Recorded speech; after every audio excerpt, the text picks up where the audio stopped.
Welcome to another episode of Don't Go Breaking My Heartland. I'm Tim, and with me, as always, are the best people on the planet, Anonymous, Alex, and Jenna. How are y'all this week? Yeah, I'm doing. So we watched Heartland. We sure did. Some episodes of Heartland again. I have opinions. Oh, Ooh, I'm excited. I can't but wait. I gotta hear a recap first. Okay. Do you want to do 5 and 6 together, or just 5 and then we'll talk about it, and then 6 and then we'll talk about it? Let's do it all together. Okay, this is gonna take a hot minute because for the singular first time in the history of Horse Girls, motherfuckers, I came prepared and wrote this. Lou gets her old work buddies to bring her Zabars, something she could have easily ordered even back then. While there, they are supposed to experience becoming one with their true inner selves, with the world's most foremost leading expert in equine learning. Except she cancels on them for Oprah, and Lou and Amy have to figure out how to make it worth their time and money. Oh, did I mention Tatiana Maslany was taking a bath in the pond? She's not an old work buddy, but Ty sure was excited to happen upon her before everyone got there. The work gals pick their very first heart horses and start getting down to business, becoming truly authentic. Lou finds out that one of the work gals got her old job and gets sucked into a pity spiral. Caleb ditches his responsibility to help Ashley learn how to barrel ride, so Amy and Grandpa have to help Lou take the dudettes on a trail ride. Meanwhile, a not naked Tatiana Maslany shows up at Ashley's to teach her barrel racing. Barrel something. Out on the trail, the dudettes are astounded by the beautiful scenery, but not even the picturesque mountain views can distract them from getting chatty and catty with each other. While all this is happening, Mallory takes Spartan out for a lesson and a trail ride and he gets away from her and eats some freshly sprayed pesticide grass. Ty and Mallory jump into action to save Spartan, and Tatiana Maslany shows up. Out on the trails, Grandpa charms the dudettes and makes at least one of them see that they don't have to be just a powerhouse businesswoman. They can be a powerhouse businesswoman and a wife and mother. The dream team of Ty, Mallory, Caleb, and Tatiana Maslany manage to get a bunch of charcoal and such into Spartan. While back at camp, one of Lou's friends kisses Daddy Tim, and Lou has to talk her off a ledge when he declines her advances. Turns out she hates her big-time New York City life, and she and Lou commiserate over the woes of work and relationships, and we find out Scott straight-up denied Lou's marriage proposal. At the end of it all, everyone is happy, and Spartan is alive, and oh no, Ty won't stop talking to Tatiana Maslany, and Scott just leaves the farm without saying anything to Lou after checking on Spartan. And that was episode 5. And now, for episode 6. Amy is out for a ride when she happens across a Mountie, saving a person who I guess flipped their canoe in the river and couldn't figure out how to maneuver their body left or right to get to either bank. Amy and Ty go out to exercise the horses together. Meanwhile, Soraya and Ashley exchange friendly barbs about competing together, and Lou gets invited to some event by the Arrow. The constable shows up with his horse, Venture, because since the incident, he won't go near the water or let anyone ride him. Lisa wants to go to the polo match that Arrow gave Lou tickets to, but Grandpa says he won't go. Mallory's short suitor invites her to the rodeo and won't take no for an answer, so she goes to Jack for some advice about how to get him off her case. The Mountie shows up with Venture, and they can't help but notice that something's a little bit off with him. Ty and Amy work with Venture by spraying his legs down with a hose and making him step into a very narrow trench that looks more like a trap for snapping legs. Meanwhile, Scott shows up at the polo event and finds out Lou recommended him to them for vet services. He heads to Lou to talk because he doesn't want her to recommend him for things because he's just a big damn baby who's jelly. Mrs. Bell shows up in a cart with Sugarfoot to drop off some herbs, and Amy borrows Sugarfoot because only his evil can teach Venture that it's okay to go into the water. Amy and Caleb take Sugarfoot and Venture to a stream for some immersion therapy, and it turns out Venture can go through water with someone on his back just fine. And Ty gets all jelly that Amy went to the stream with Caleb. Amy has the Mountie come out and try to saddle up Venture, but he won't let him do it. Amy finds out from Soraya that the Mountie's brother died or drowned in the river where he saved the canoer. Lou heads out to tell Scott he's a big dumb idiot and that she isn't in a relationship with Arrow, but he shows up on horseback in his tight polo pants and asks if she'll be at his match. She says she will, and Scott gets bitch face. Amy takes the Mountie and Venture to the river to confront him about his brother's death, and the Mountie gets pissed. Lisa has been avoiding Grandpa since he said he wasn't going to the polo match, and he goes to confront her because he's worried she's going to leave him. Turns out she bought him a new suit, and she's worried he won't like that she did that. Turns out he's fine with her getting him a new suit, but he's still not going to go to the polo match that she very much wants to go to. However, Grandpa shows up at the polo match, and Lisa lets him know she doesn't want him to change. She just wants him there. Meanwhile, Amy gets the Mountie to join up with Venture so that they can both get past the emotional trauma block thing that they have. Turns out that when his brother died, he fell in because the Mountie was trying to snatch a beer out of his underage hand. The Mountie starts crying during join up, and Venture comes over to comfort him, and bing bang boom, all is solved. Lou confronts Scott one more time at the polo match to finally have a definitive answer about whether or not they're still together, and he doesn't say anything. So Lou leaves. She drives home, where the Mountie is waiting after having happily joined up with his partner, and he tells her how amazing her sister is, and he smiles weirdly and just leaves. Ty asks Amy to go out on Saturday night, but she has plans with Caleb, so she turns him down. And that was episode 6. That is everything that happened. Okay. So I'm going to start by saying that I like this show. Okay. Strong the stuff start. I'm about to say, stuff I'm about to say is going to sound like I don't like this show, but I like this show. We've been watching another show lately called Ghosts, and it's a dumb show, but I really like it. And the only problem that this show suffers from is the half-hourness of it. It's like stories that are actually kind of fun, but everything is so rushed. Like, half-hour TV is just not a proper way to tell story, even if it's a dumb, fun story, right? So, like, I get the same vibe with Heartland. It's like these stories that are big enough for, like, the books that we read, but they try to cram them into, like, 45-ish minutes, and it's just not enough. All that being said, the Lou and Scott stuff is stupid and terribly written. It's not good. It's not good. Like, they are doing stuff, and I'm like, I don't know why you're doing this. And I'm like, I do know why you're doing this. It's because you don't have time to act like a real person, and they have to get to these story beats quickly. But I'm like, just don't do it if it's not going to work. Yeah. That's my take on it. No, I think you're right, because they do try to cram like 3 story arcs into each episode and resolve it. And it's like, first of all, you don't have to have 3 arcs. And second of all, you don't have to resolve it this episode. Right. In fact, sometimes it's kind of okay and better if you let it ride. And I know that's not, I'm talking as a guy who watches TV now, not as somebody who was watching Canadian wilderness drama 20 years ago. Hang on. What do you mean? What does that mean? People had different expectations from TV 20 years ago. Okay. That's true. I was really worried that you had somehow like reached into my brain and understood that I was watching Incredible Vets, which is Canadian vets in the wilderness show. And I was like, what do you mean? Are you speaking to me right now? No. Is this play about us? I just think that, like, especially streaming services, like, I get annoyed at streaming services when they release TV shows every week. I'm like, you don't have to do this anymore. You can not do this. You could just make it watchable for me.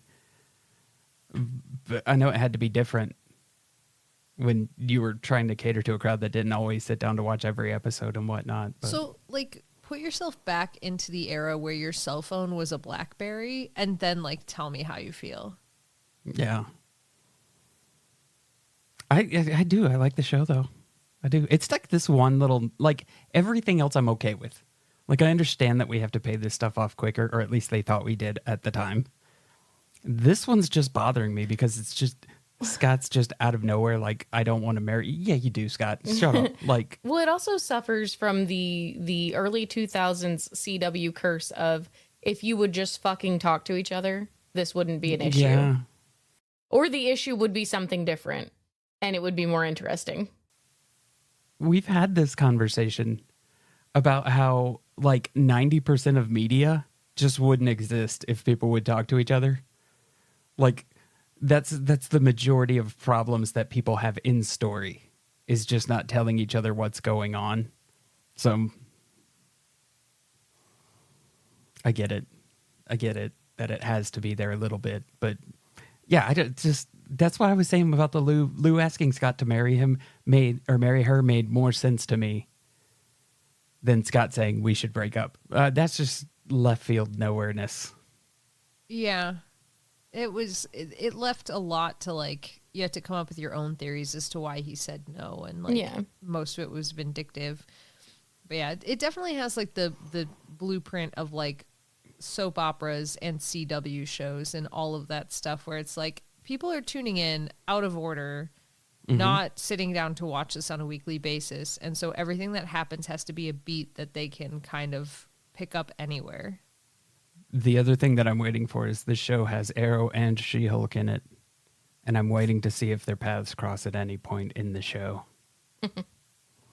Spoiler, not yet. It's also got Gambit from X-Men. It does. That confused me so much, and it's a point that we've made, like, I don't know, 9 times on the show, and it still got me. I was like, Channing Tatum? No, different. Yeah, different. I do like the show, though. It's a good show. I do too. It is. And it's like specifically one of those shows that's like a comfort show that you're like, I can put this on and I kind of know where I am the entire episode. They're not trying to pull like a massive trick on me. Everything's kind of like in its place. And like that's really nice sometimes. Well, that's the same thing with Ghosts. That's why we've been watching a ton of it, because it's just kind of all the stories on that show would be good stories if they were 2-hour episodes. But they're not. They're like 25-minute episodes. So everything is like rushed and it doesn't like really, yeah, but like, it's still think like about fun how to watch. good it is at 30 minutes. Like, that's astounding. Yeah. That's what I'm saying. Like, I enjoy it. And it's the same thing. You know, everything's going to resolve. Or at least most things are going to resolve in the same episode. And most things. There are some things that take about a half a season to resolve, and you're like, oh no, oh God. It's fun though. And then we have like Stranger Things, which was the other thing that we watched, where it's like, I don't know, whatever the opposite of this is to me. It's like threads that continually don't wrap up. But I guess that's what TV is now. Well, it doesn't. Okay, I've not watched Stranger Things. I think I've seen season 1, but like, isn't the premise of how Stranger Things is written to be a lot like a D&D campaign already? So Yes, like, yeah, the threads only resolve if the characters care to pick it up. Yeah, I would say that's pretty accurate. But I think, like I said, I think that's you're making TV now where people can just sit down and go to the next episode, so that you don't have to worry about those contained episodes anymore. I wonder if that's like contributing to the way that like TV keeps getting canceled, like, because everybody's like, oh yeah, like with like Netflix or whatever, they make a really good season of something and then it gets canceled because of like lack of viewership. And it's like, maybe it's more infuriating because in the olden days you would have your season, but you knew by a few episodes in, like Firefly, it was getting canceled because, like, you know, but they at least had they aired it out of order. They aired it out of order. They really screwed it up. And if they had have made contained Heartland-esque episodes, maybe we wouldn't be having this conversation. But like, without being able to like basically they're now treating a season as an episode and like deciding then to cancel it without seeing, like, allowing for that sort of conclusion because of the way people consume media. It's weird. You say viewership, like we've seen shows that got canceled before the season even aired. Yeah. And I'm like, how do you math that one out? I truly have no idea how they math that one out. Because some AI demon told them it's not going to do well. Right. What was Swamp Thing? Like, Swamp Thing got canceled the day the first episode premiered. Well, to be fair. And I'm like, how do you Swamp Thing was really good. Somebody watched that and they went, yeah, we know. We know what we did here. They had Ian Ziering as Blue Demon. Yeah. Give me all of it. This is what I need in my life. We had different views of that show. Oh, that show was great. I love that show. And I was pissed that it got canceled before I saw the first episode. Yeah. I mean, they didn't even pay off the Blue Demon thing. They just don't even know what they're doing anymore. Like, this is the whole, they didn't want to buy K-pop Demon Hunters. And now look at it. I didn't know that. I didn't know they didn't want to buy it. Yeah, there's like many studios that passed it over. Oh my and God. it was like, it was it sounded like it was like barely a pickup by, I think it was Sony that ended up buying it. And then it just went astronomical. And everybody's like feeling dumb. They passed it up. Yeah, we've seen them. They'll make entire movies and then be like, well, no, not this one. I'm looking at you, Batgirl. How do you decide that? How do you decide to make an entire movie and then just be like, nah? I'll never stop railing about the Batgirl cancellation. They filmed the whole movie. And Yeah, they're it just was like, done from what I understand.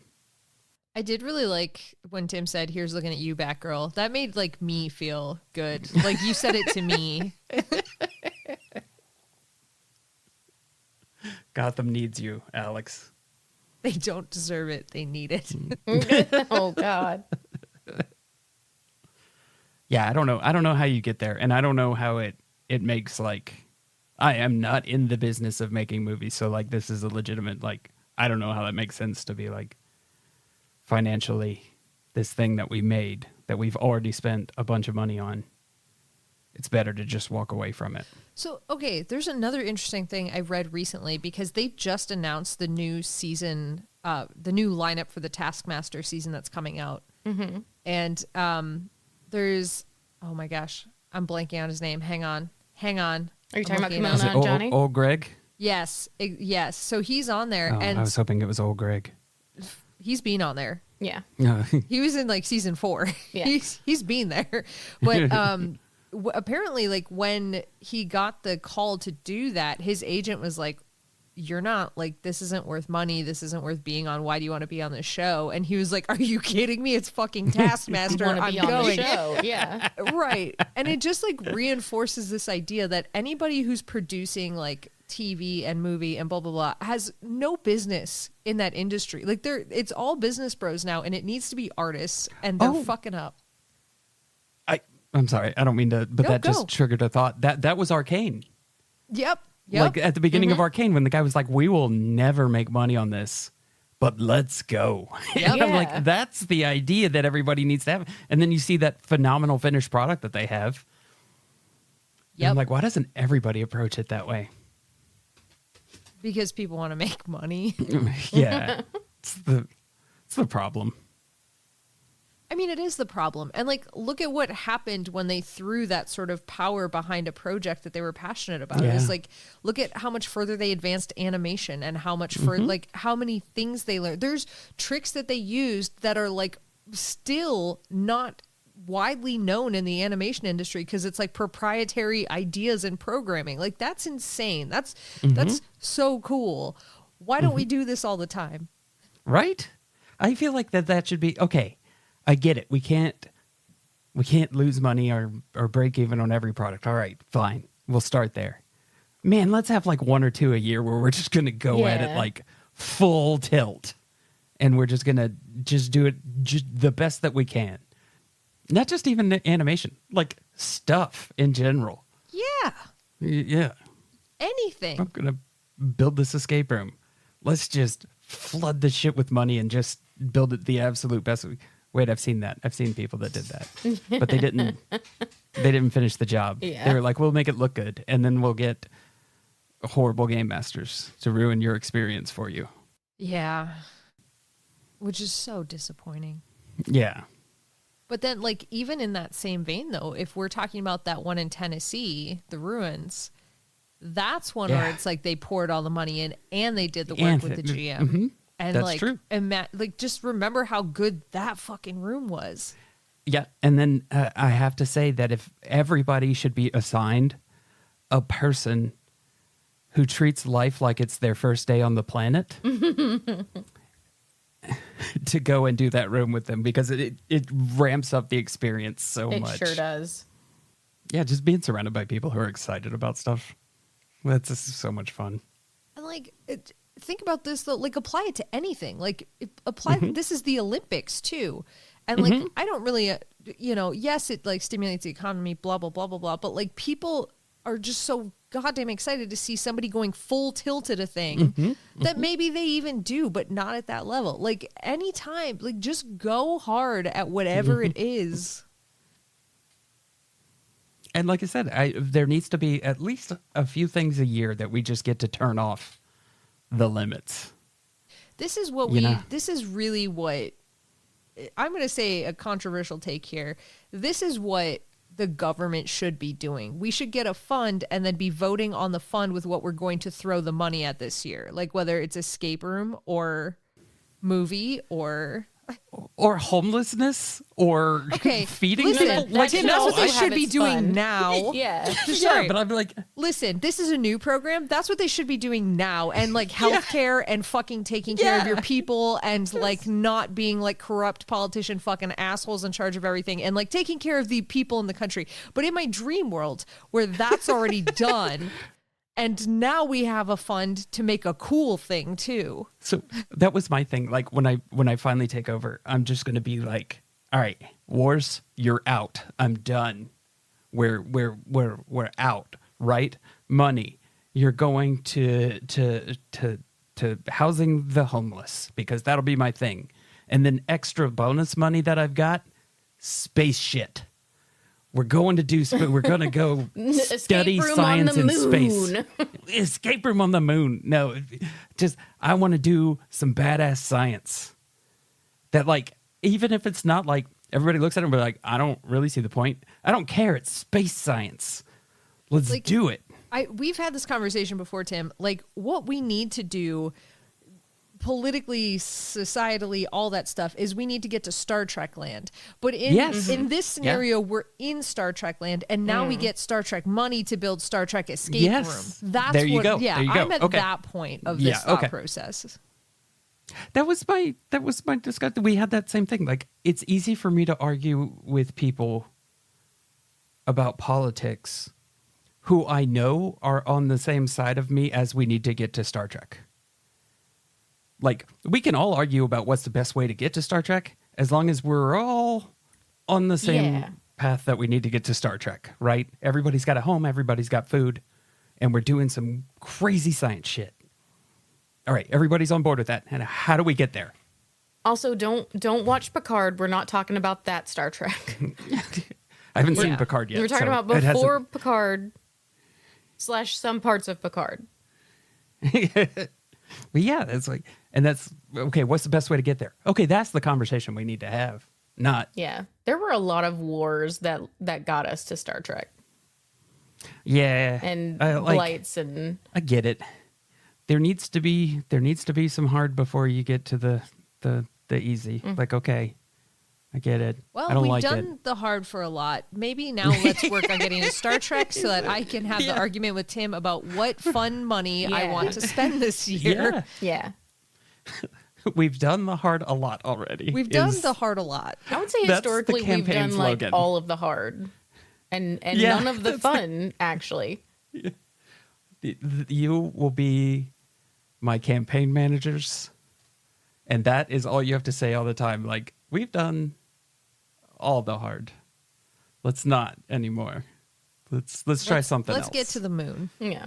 Let's get to the moon. And like, do we need to go to the moon? No. Yes. No, we do not.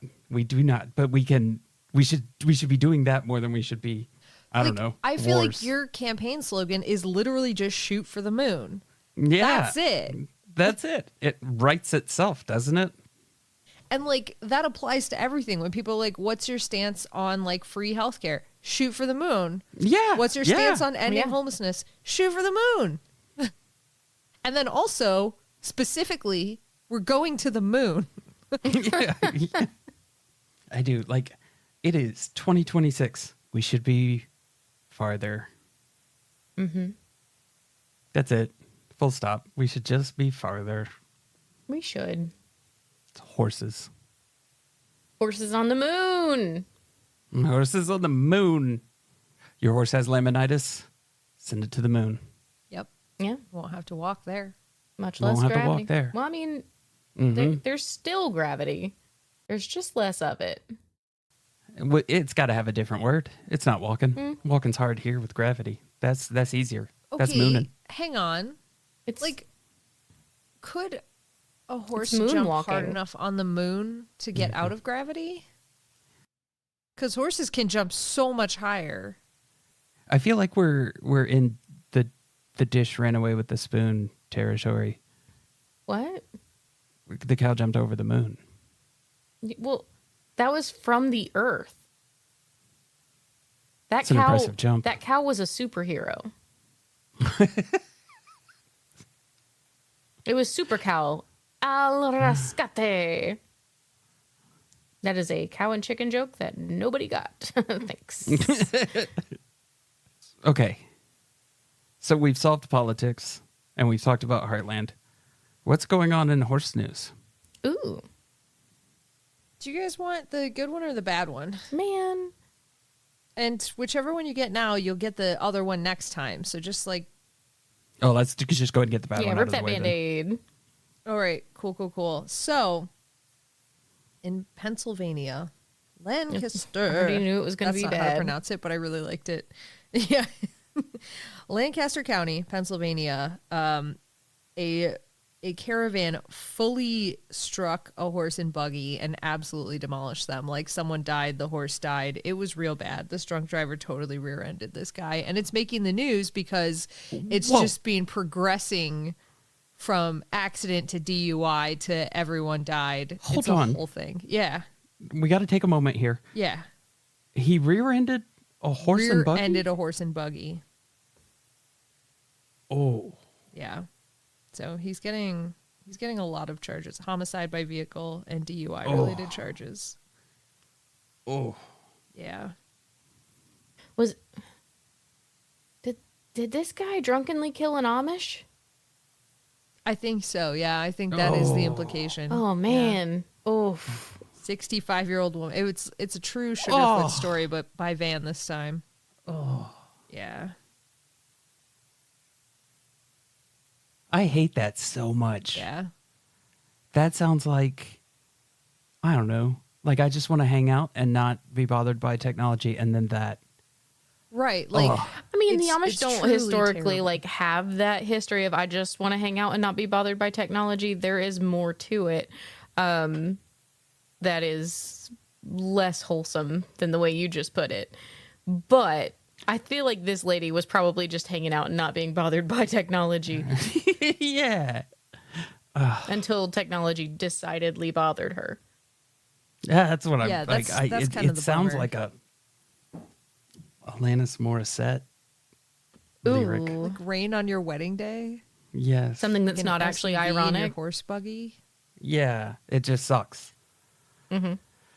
You're right. There is no irony in an SUV in your horse buggy. That does No, just suck. no. It's not. It just sucks. That sucks.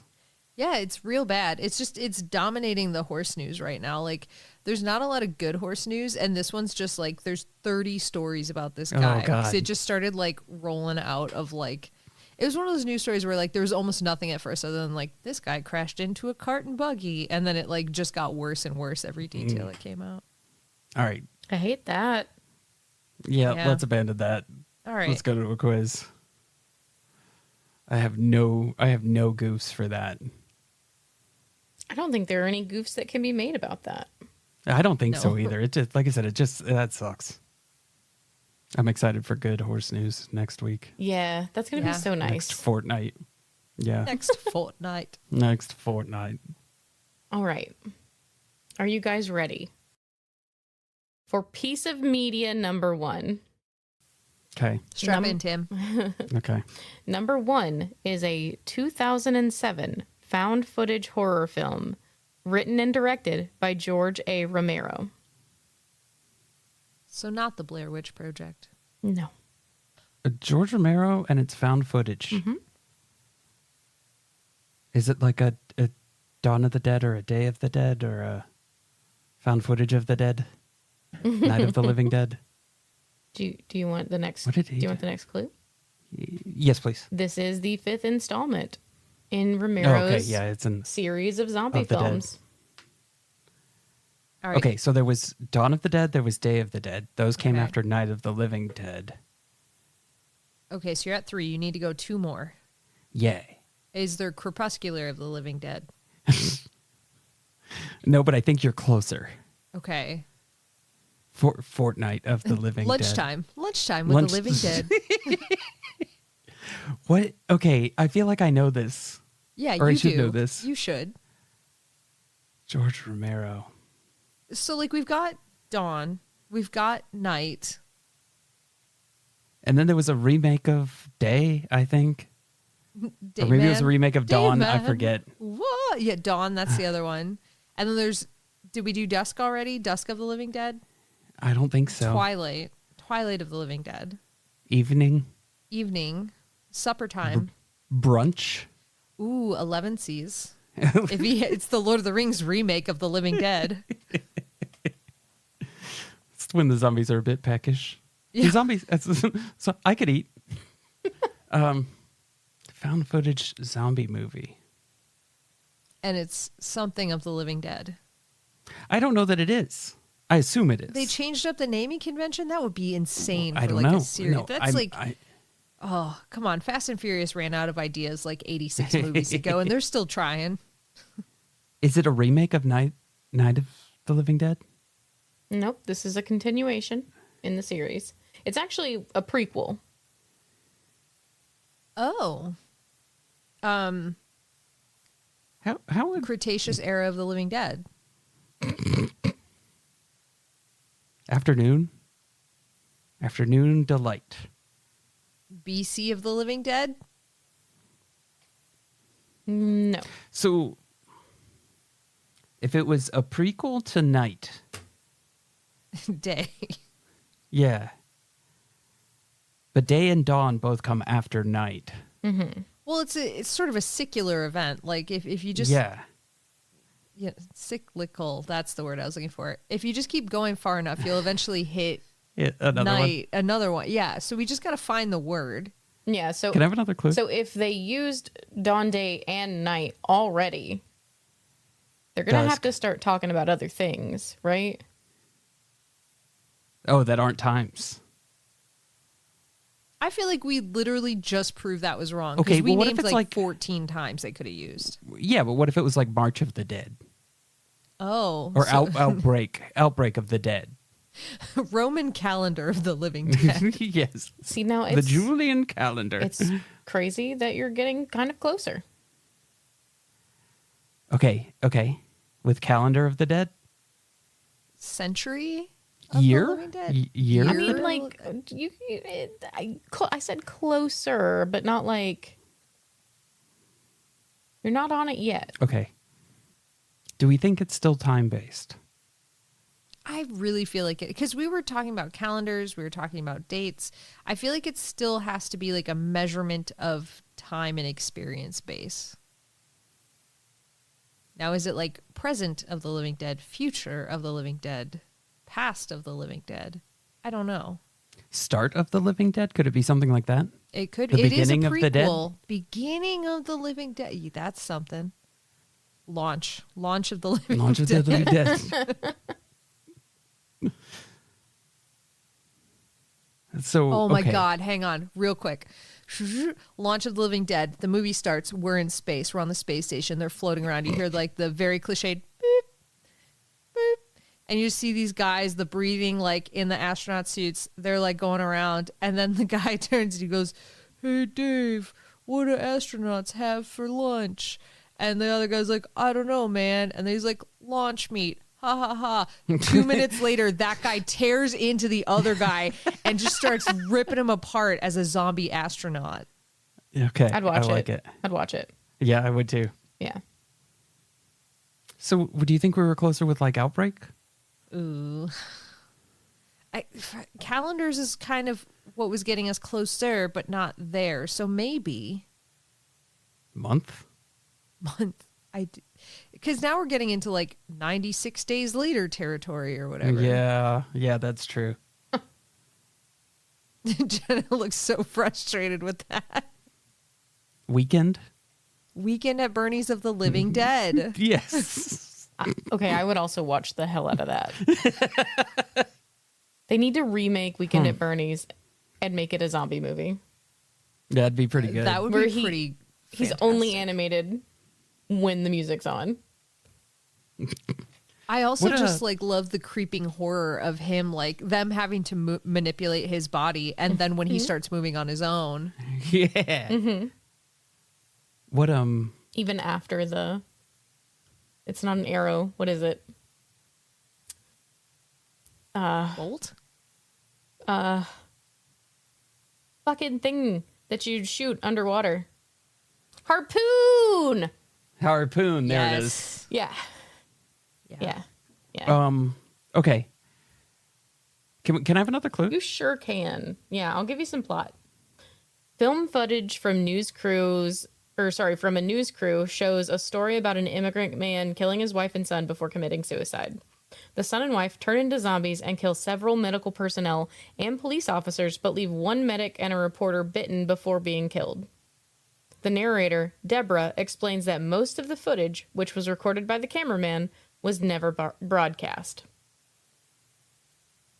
So that's it. It's like Patient Zero stuff. Ray Romano of the Living Dead. Deborah! It's Outbreak of the Living Dead is the idea, is what it is. Yeah, I like that. Beginning of the Living Dead. Yeah. I've Patient said all Zero these, but- of the Living Dead. Yeah.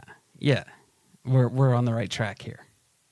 What else could it be besides any of the things that we just said? There's got to be like Day a... one?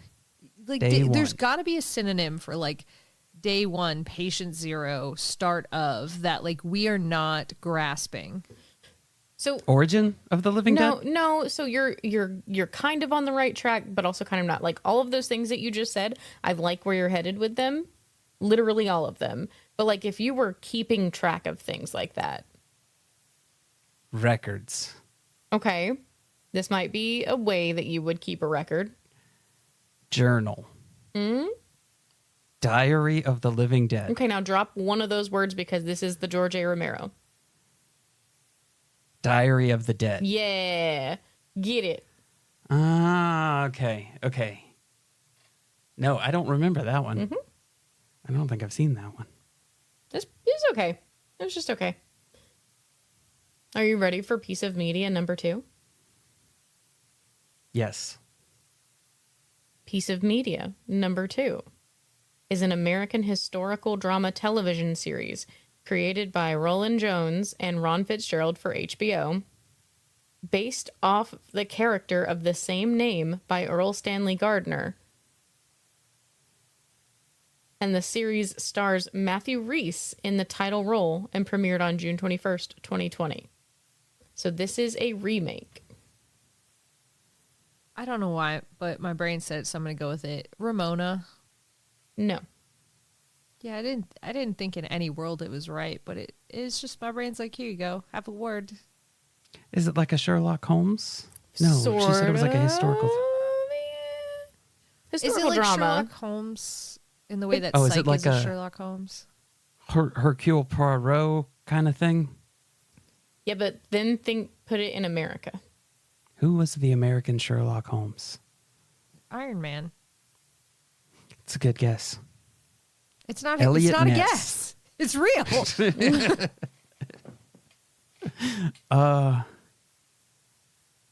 Like an old timey police officer. Robert Downey Detective. Jr. That's his real name. But Thank you.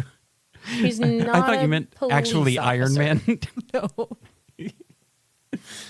He's not a police officer. I'm just gonna No. go with Psych again. Secondarily, also Oh, Psych. okay, Psych is good. Magnum PI. No, Tom Selleck. no, Knight Rider. no. I think I'm getting further. There's no way to know. Can I have another clue? Sure. In 1932, Los Angeles is prospering while the rest of the U.S. is recovering from the grip of the Great Depression. The Depression. Down and out private investigator, this person, is struggling with his trauma from the Great War and being divorced. He is hired for a sensational child kidnapping trial, and his Oh, investigation... the Lindberghs. Yes. His investigation results in major consequences for this person, those around him, and local leaders. Who would have been hired for the Lindbergh baby? Mm-hmm. It's a former lawyer turned PI. Magnum PI. Thank you. I think that's a good one. It's not. It's just got the same word. Oh, we should know who this is, Alex. Should we? Yeah, we should. Your Why- old ass why? bitch ass should absolutely know who it is, Tim. Can I have another clue? I've had No. to explain baby Jessica to like 3 people in the past week. What do you mean I should know this?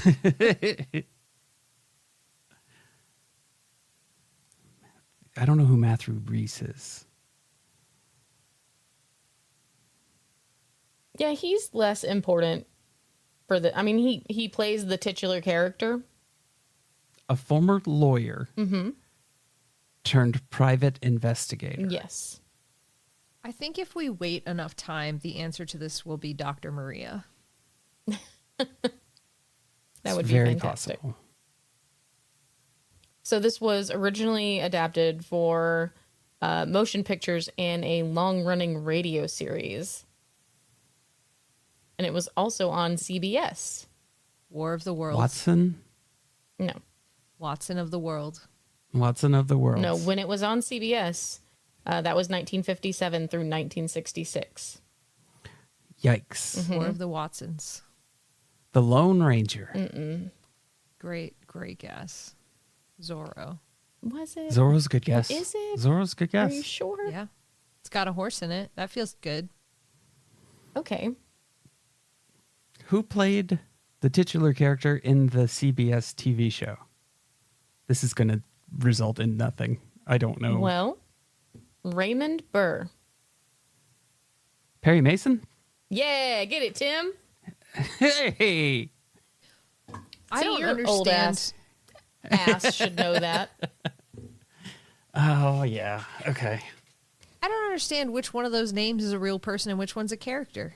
Raymond Burr is a real person who played Perry Mason for, I don't know, the majority of my life. The years that I just told you. Yeah. That was before your life. He was doing it in the 80s, too. There's no world in which I know the name Perry Mason or could have gotten there no matter how many clues you gave me. What we should have done is just said, Tim, this is your point. Moving right along. Okay.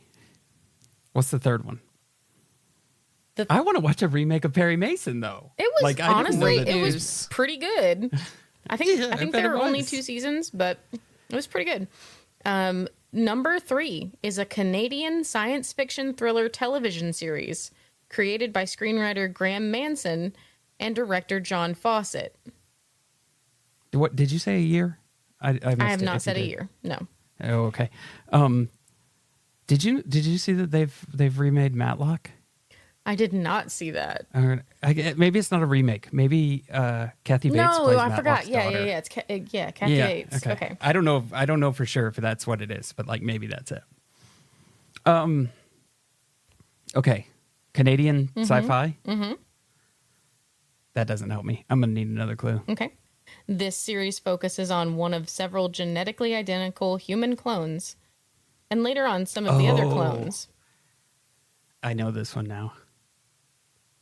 I've got your... I see what game you're playing. Okay, what is it? Actually, I'm surprised you haven't watched this one. Oh, Orphan Black. Okay. Yeah. Yeah. I'm surprised you haven't watched that one, Alex. Yeah, it's really good. Do you know the amount of shows that you guys have told me are really good that I haven't seen? Well, I do just watch your like eyes glaze over when we start talking about shows, and we're like, yeah, it's really good, Yeah. and then we'll go into it, and then like there's just like, Alex isn't home right now. Please leave a message. I have nothing to connect to, so I'm just like, I'll be here. I'm just gonna go in power saving mode, and when they need me, I'll be back. I'm going to see if there's a Perry Mason side of TikTok, and I'm just going to send Perry Mason TikToks to Alex for like the next like Nice. 24 hours. So, Tim, tell Alex what the through line was there. Oh, it's Tatiana Maslany. Yes. Yeah. And she somehow avoided She-Hulk. Magically. And that's the Yeah. one that plays the girl that was naked in the river when Ty That- found her. Got Yes. it. Yep. Yeah. I've also not seen She-Hulk. Doesn't she narrate an audiobook too? Yes. What did she just do? What was it that she Hunger just did? Games? It might have been. Yes, that. it was. Yes, that's what it was. And it was Yes, so yes, yes. good. I'm like, we Yes, all like fantastic. just listened to it. Well, Yeah. not all, but like so many of us just listened to it. Yeah. See, I No, listen it to was. you guys. I only know that from you two. She did. She was really She was good amazing. with that, though. Like that was. I don't know if she's done other ones or if that was the only one, but Oh, I hope. Well, if she's really good, I hope she's done more because I am I hope so too. thrilled that audiobook narration is becoming more than just like the very dry read. Yeah. I have yet to go look and see if Moira Quirk has done more stuff, but I need to. Yeah. Also very, very good. What? No, you've made the face. You have to say it. Oh, I'm trying to find a segue. Oh. Yeah. I'm not finding one. I believe think- in you. Fucking Alex just gonna have to go in there cold. Talking about the metal horse barn, just Yeah. cold, cold entryway into the metal horse barn. Yeah. Yes. Great news! If we find one more patron to join our metal horse barn, we will fix the insulation and it will be warm again. For only if someone could start singing "In the Arms of an Angel" while I keep talking through these wait, hold on. horses, that would be great. In the arms of For only $10 a month, I think, at this level, you too could have a horse in our metal barn, much like Moose Jaw McGraw, Big Thick Martingale, and Beta Ray Philly, which are our horses, and they're cold. And you could fix this. You could also help Halava SpaghettiOs from Nate, Dale Donuts III from Steve, Dimebag from Matt Elman, Marital Combat from Metastrophe, Glue Factory from Bean, Johannes Equestrian from Robin, the second L from Lost Limey, still rough board. We're not bringing him into the nice warm barn, and Ronnie from Scott. All right. I'm gonna set the bar like at 3. If we could get 3 more patrons at that $10 level, I'll make Jenna do that every time Oh my from now on. God. No. These poor people. They're going to be like, ooh, no, then no. They're gonna love it. They're gonna feel so Sarah McLachlan. I can't help but throw money at it. Look at those sad horses that are cold. And if we get 4 more, I'll never do it again. And if we get 7 more, we'll make Jenna do it again. And then Oh at my 10. God. It's an endless cycle. If we get an even number, forever. If we get an odd number, never. And that's a constant battle that people will have to do. And this brings our podcast to an end, similarly to the way that the poor boy ended in the river. Oh, Jesus. Oh, no. I'll be honest, that's not the worst she could have done with that, so I'm actually pretty proud of her. I am proud of you for not doing what I thought you were going to do. Thank you. I thought about it really hard, and then I thought, no, there's a more relevant thing that's slightly gentler. Anyways, thanks for listening to Horse Girls. If you want to know when new episodes are posted or share your observations of this positively academic podcast, follow us on Facebook at Horse Girls Podcast, Instagram at Horse Girls Cast, and if you want to buy some radical shirts and things, visit duckduckjenna.com, America's most beloved search engine, to search for one thing, and that's Horse Girls merch. Oh, man. Do you want to take our relationship to the next level? Do you remember the song? Do you remember the sad song? Great news. Here's how to join our barn and to make Jenna sing forever and or not sing ever again, depending on the price variable. It is singlethoughtconnection.com, THOT, or horsegirls.club. We have a veritable plethora of things to offer you, like content, but more importantly, horses in the barn. And if you want to find us on other podcasts, you can. We do them. If you like TTRPGs, check out Dungeons and Drake and Beams, Late Starters, and Dragon Knight Adventure Friends. Night without a K, just with an N, like the darkness. And if you like Animorphs, surprise, we do Animorphs Anonymous. And also Surprise Stack Book Club. That's right, the surprise was where I put the surprise that time. You get it. If you were bewitched by Jenna, check out Jenna's Twitch at twitch.tv/JennaChill with one singular L.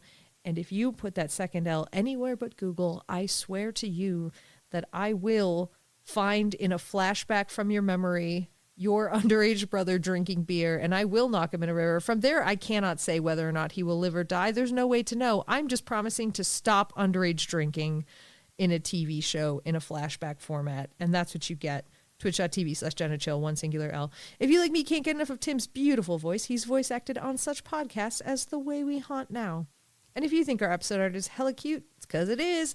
And it was created by Casey D, who writes and illustrates a webcomic called B-Side You, which you can read for free at bsideyoucomic.com. May the nuts of us stick to your roof.